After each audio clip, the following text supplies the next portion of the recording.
Am I the asshole for shutting down access to my property and lakefront? Background. I recently purchased several acres of wooded property, a good portion of which juts out into a rather large lake.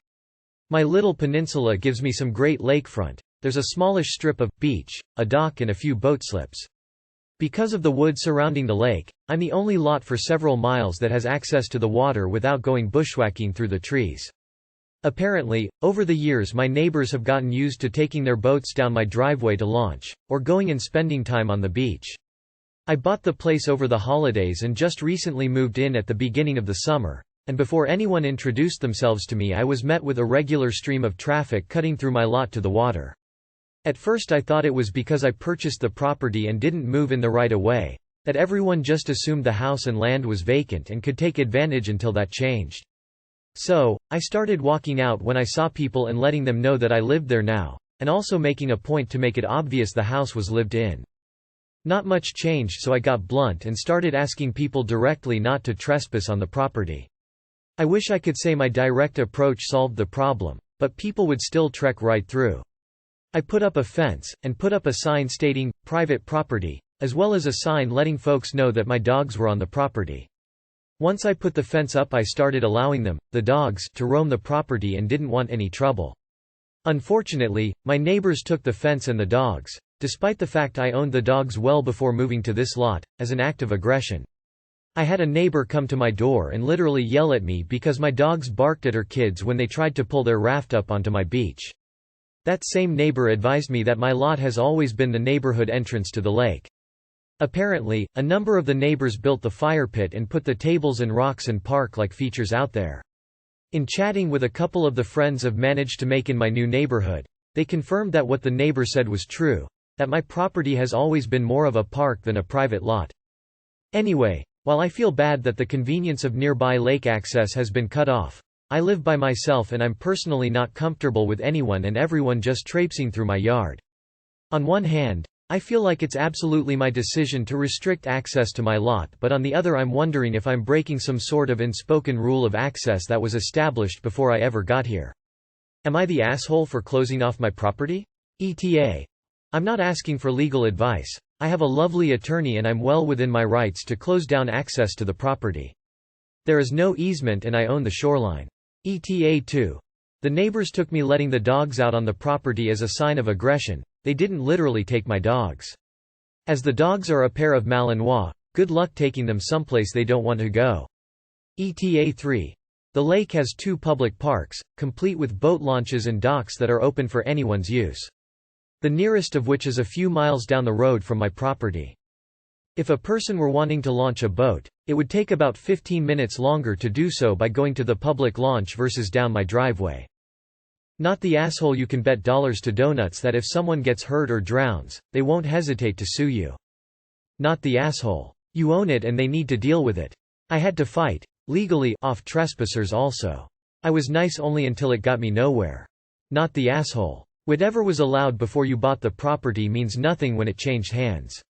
It is your property and you could be civilly liable if, God forbid, an accident happened. Post your property, put up cameras if possible. If the behavior persists, notify local law enforcement. Just because your property made access to the lake convenient for your neighbors, it doesn't give them the right to it. If the past owner wanted to grant these people permanent access, it should have been spelled out before you purchased the property. Not the asshole. Your property, you can what you want with it. You also get to have privacy on the lot you bought. Your dogs can also roam on your fenced property. The neighbors shouldn't be using a private property as a park. If someone gets injured or worse on your property, it could be bad for you. Also, after moving in and telling them no one came to talk to you, they just walked onto your property. Not the asshole. And if you don't do what you are doing, i.e. actively showing you are keeping people out, you neighbors will gain an easement over your land and you will lose the right to keep this part of the property private. Honestly, if this has been going on for years, they may already have an easement. You should talk to a lawyer. Not the asshole. And #X200B. In chatting with a couple of the friends I've managed to make in my new neighborhood, they confirmed that what the neighbor said was true, that my property has always been more of a park than a private lot. Okay, but it's not. Just because the previous owner was apparently okay with sharing his private lot with the neighborhood doesn't mean you have to be. Sucks for the neighbors, but they are not entitled to use your private land as public space. Not the asshole, but honestly the neighbors probably hate you lol. Good luck living there peacefully. Not the asshole. Ask any lawyer or insurance agent. You letting people use your lot would leave you open to possible legal issues. You could potentially be sued if someone was injured on your land. In addition to the gate and dogs, post no trespassing signs. Am I the asshole for telling my boyfriend to move out unless he contributes more to rent and utilities? My 25 female boyfriend, 24 male, and I have lived together for the past 6 months. I moved into a new 1-bed, 1-bath apartment in Amp. He ended up coming over, staying with me every day. He was over so much that he basically lived with me, so I suggested he actually move in. He was hesitant about spending so much money on living with me that I said he could pay for utilities, $225, while I pay for rent, $1,150 each month. We split for groceries and both contribute to household chores. I do most of the cooking. He lived at his dad's house, which is small and dirty. He doesn't have a great relationship with his dad either, so I know he would prefer to not live with him. My boyfriend can't afford his own apartment and doesn't really know anyone he'd want to be roommates with. I know I said I'd let him only pay for utilities, but I'm very uncomfortable with the payment differences now. I thought asking him to do more chores would compensate for him not paying as much towards the apartment, but that didn't work. He makes less money than me and has personal bills, so I was thinking he could pay 40% of rent plus utilities, $550, while I pay 60%, $825, to be fair. I wanted to have the conversation of him paying more, and he got very upset and threatened to move with his dad if I asked him to pay any more than $225. I didn't even say an amount, but since it was shut down immediately I said he should move out if he's not willing to pay more. He refuses explain why he won't pay more. He just says, I don't want to. He packed up all his things to move 2 days ago, but most are still here because he's hoping I'll say never mind. He's tried different tactics to make me feel bad about putting him out, including guilt-tripping me by saying it sucks for me because I'd pay more if he left. I've worked very hard to be able to afford my apartment and Amp. I'd rather live on my own and pay everything than essentially pay for my boyfriend to live with me. I have the uneasy feeling that I'm being taken advantage of and Amp. I don't want to live together anymore if I'm paying significantly more. Am I the asshole? Edit. It was a verbal agreement that he pays for utilities every month. Only my name is on the lease and Amp. The utility accounts that he pays for: water, internet, electricity. He Venmos me the money. Edit. I thought bringing up the relationship with his dad would give more context. His dad allows him to live in his house for free, but they don't get along. He's lived in his dad's house all his life. Edit. I don't want to break up and Amp. Neither does my BF.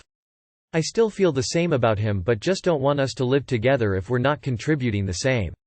I do agree that it's a relationship regression, but I'd be totally open to living together again in the future when he's willing to contribute more. Edit. He's not poor. He's frugal and doesn't like to spend money. He makes like $2,500 monthly. His bills are car insurance, $125, car payment, $250, phone, $110, and he pays all his bills. He's able to pay more money, but unwilling to. And won't explain why. If he told me that he was concerned about money, I'd be more forgiving, but I get nothing but anger and I don't want to. Edit. When I suggested that he moved in, it was because he had some clothes, shoes, Xbox over here. He would want to play his Xbox or get his stuff when I wasn't there, so that's when I suggested he moved in. When he moved in, he only brought his clothes, shoes, toiletries, a printer, a TV, and a TV stand. Everything else in the apartment is mine. Not the asshole. I don't want to. Welcome to adulthood, pal. None of us want to pay bills, but guess what? We have no choice. I'd let him go through with his threat and let him move back to his dad's. Permanently. Not the asshole. You asked to try something and it didn't work out. He's got a place to live, so it's not like you're making him homeless. Honestly, a relationship is a partnership, and it doesn't work if there's resentment brewing. Sounds like you really value work ethic and independence. Not sure he shares those values. Not the asshole. He's your boyfriend, not a roommate. You tried to bring up a topic and he behaved like a child instead of talking it through. He's shown you who he is. Trust your gut. Nah. You two came to an agreement that was proposed by you. He didn't take advantage of you because he stated his financial concerns from the beginning. Now that you want to change the terms, he realized he rather just move. He's not an asshole for that, but neither are you for asking, but you shouldn't resent him for not agreeing to pay more than he already agreed to. I thought asking him to do more chores would compensate for him not paying as much towards the apartment, but that didn't work. Info. Why didn't it work? Does he refuse to do them? NTA, he is taking advantage. Not the asshole. Let him go. Tell him to come get the rest of his stuff. You don't need this. Not the asshole. He's taking advantage of you. Am I the asshole for accidentally wearing too much perfume? I, 16F, had sprayed some perfume on myself in the bathroom before heading to class. The perfume was inside of a small sample bottle that came from a pack I had ordered on Amazon. The nozzle had malfunctioned, causing me to spray more perfume on myself than desired. The perfume is quite strong, with a sweet and floral scent. I was concerned that the strength of my perfume would disturb a few sensitive noses in the class, but disregarded my concern after realizing that the masks we are all required to wear in school would muffle the potency of the aroma. So I headed to class, arriving around 5 minutes late. The room was absolutely packed. Only one desk remained empty. I took my seat in the third row. There were 6 total rows of desks, behind a blonde. Hair color is how I will differentiate the other students involved in this story, and in front of a dear friend. I asked my friend if she could smell how strong my perfume is, telling her not to lie, and she said she could hardly smell it. Phew. All was fine and dandy until independent work time came along and the blonde turned to me and complained about how strong my disgusting perfume was. I apologized profusely, admitting that my bottle had malfunctioned and the amount of perfume I was wearing was not intentional. She remained silent, though she shot me a dirty glare. I thought that was the end of it until the blonde started complaining again, this time to her friend.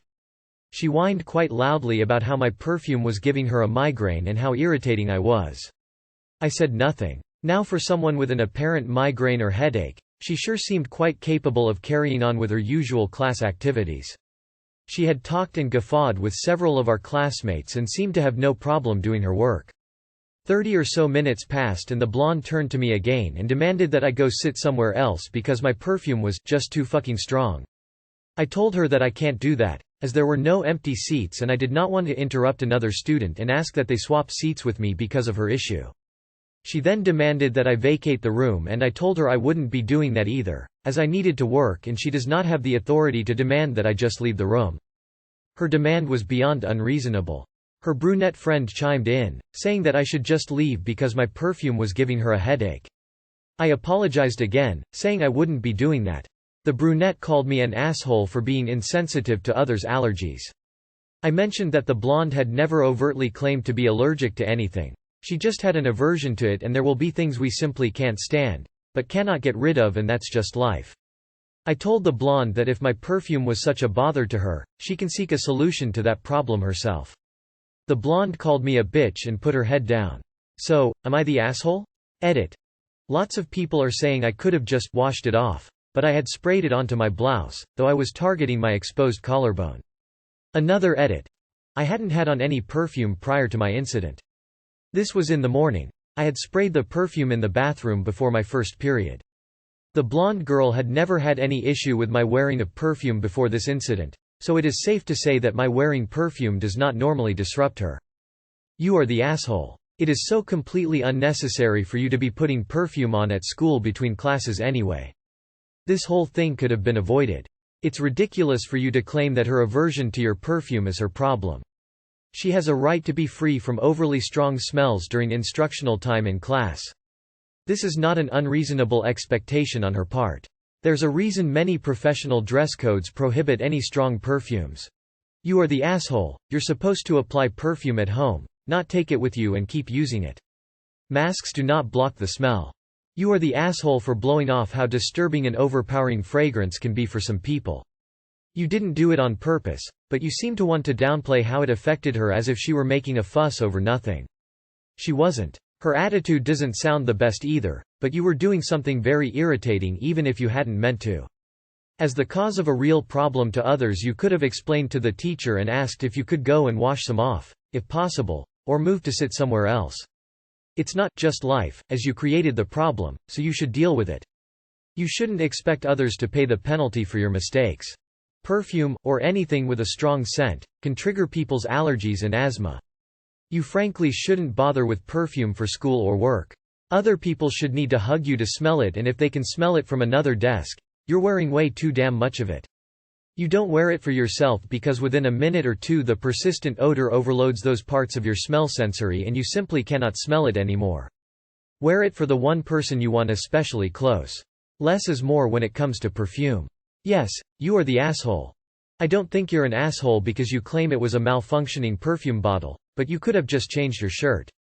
Also, I don't know how many sprays you gave yourself, but remember that perfume, cologne should be discovered, not announced. Please do not bring perfume to school.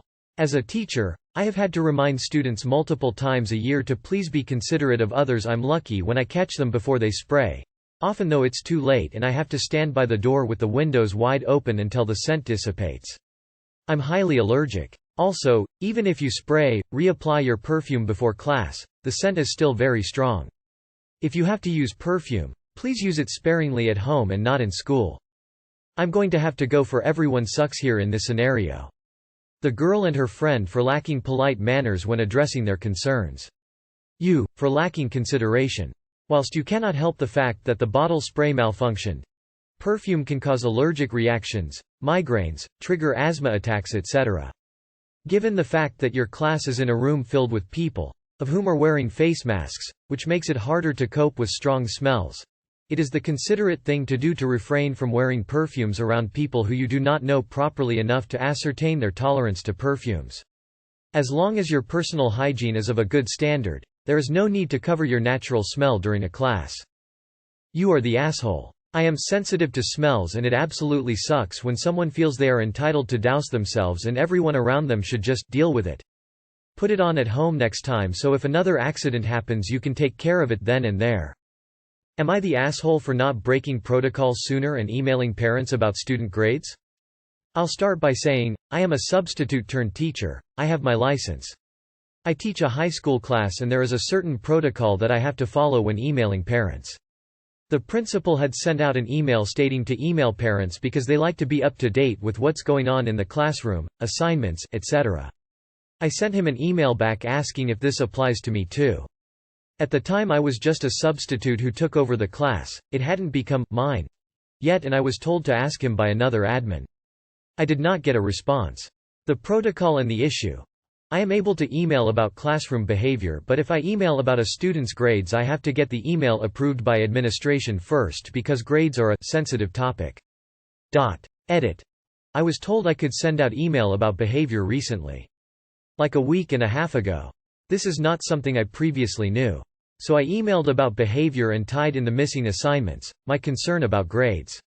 I said in a comment below that this is what another teacher and the admin secretary told me to do because students were failing and I had heard nothing for so long.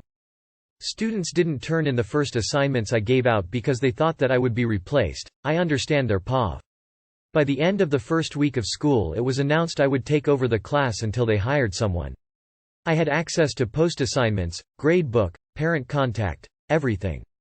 Students still thought I would be replaced eventually, by the third week, and that the work I gave them did not matter, although I told them otherwise. There was talk I would be hired. By the fourth week, I was hired as their teacher and I noticed students were not turning in work. Some students got it together, but others just assumed I would be replaced, still. At this time I asked again about sending emails home about grades. Since my principal didn't answer me after I followed up, I spoke with the AP with my concerns. She brushed me off and she said to send an email to her, no response. I sent an email to the discipline admin, the counselor and followed up. No response. This all went down in a matter of weeks. I did not receive a single response. I'm not proud, I even followed them around probably to the point of annoyance. I got nothing. Report cards are due soon. So I broke protocol and emailed the parents of the students who are literally failing. All hell breaks loose. Why did you send me this email so late? Why didn't you tell me about the missing assignments? Why did I send emails? No one approved. Why didn't you send emails earlier? It is a mess. I was told by another teacher that students, those who did no work, are playing victim to the counselor and trying to be removed from my class. Parents are pissed, admin is pissed.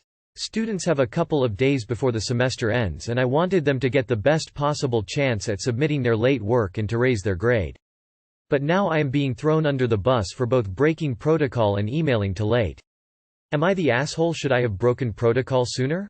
Not the asshole. If you break protocol early, you're regarded as a bad employee. If you break protocol too late, don't do it, you're regarded as a bad teacher. Students who don't want to put in the work are to blame for the bad grades, and bad management are to blame for the lack of basic communication. Honestly, it sounds like you'd be best looking for a position where your care for your students would actually go appreciated. NTA. Save your emails to a separate ACCT. In case they disappear, save them for any disciplinary action. Count on finding a new job next year. Not the asshole. School is important and the students should have taken it seriously regardless of the teacher's status. I say this as a high school student myself. Admin was blatantly neglectful. You went through all means to contact them and ask, and they still played possum. If they can't do their job, they either need more staff or they need to hand their job to someone more qualified. You waited weeks, and by the sound of it you tried to contact them in person. I understand why the parents are angry, as they do not know the full extent of your situation, but if admin thinks to push this on you, then hide their heads in the sand. They are brutally unqualified for the job. Not the asshole. If you are part of a teachers' union, TA union, I'd strongly suggest approaching them for advice, given that your own employers are trying to throw you under the bus and you may or may not end up facing repercussions as a result of what has happened from their own lack of response to your attempts to contact them. Not the asshole, but I feel I would have escalated this a lot sooner. Especially if it was very common for kids to not turn stuff in. I would have raised some hell with everyone involved to make sure I got the answer, even if I had to wait outside the principal's office to do so. You didn't do it maliciously. You were waiting for an answer to a sincere question that you didn't know the answer to. That's on the school for not answering you. Not the asshole. This is entirely the fault of admin for having a bizarre email approval policy in the first place and then for ignoring your emails. Personally, I would have sent the principal and VP a Monday email to the principal and VP to the effect of, I am going to send grade emails to the parents of the following students by the end of the school week. If there are any objections, please let me know so we can make an alternate plan together, since these students are currently failing. That way admin would have a heads up and have absolutely no reason to complain. If you didn't do that though, I still don't think you're in the wrong here.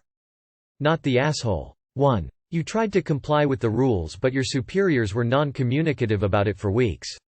2. Talk to a labor lawyer to cover your bases and save copies of all emails. Just so you're prepared, if this goes sideways. 3. Anytime you get accused, ask them how you can be at fault for breaking protocol and not breaking protocol earlier when they have weeks to approve your emails. 4. Avoid talking to parents about blame as much as possible. When asked, why not sooner, say something like, I had to adhere to internal protocols. The administration can explain these in a more detailed manner. Keep your proof of your attempts to work with the admin at hand for each conversation, if someone tries to blame you. Honestly, you were just following protocol, and in this scenario the administrators and the principal were the ones who didn't give SHT about this. Totally not the asshole. I know you cannot really explain to the parents that basically everyone else is in fault, informing them too late, except for you, but still think the directions should take the blame.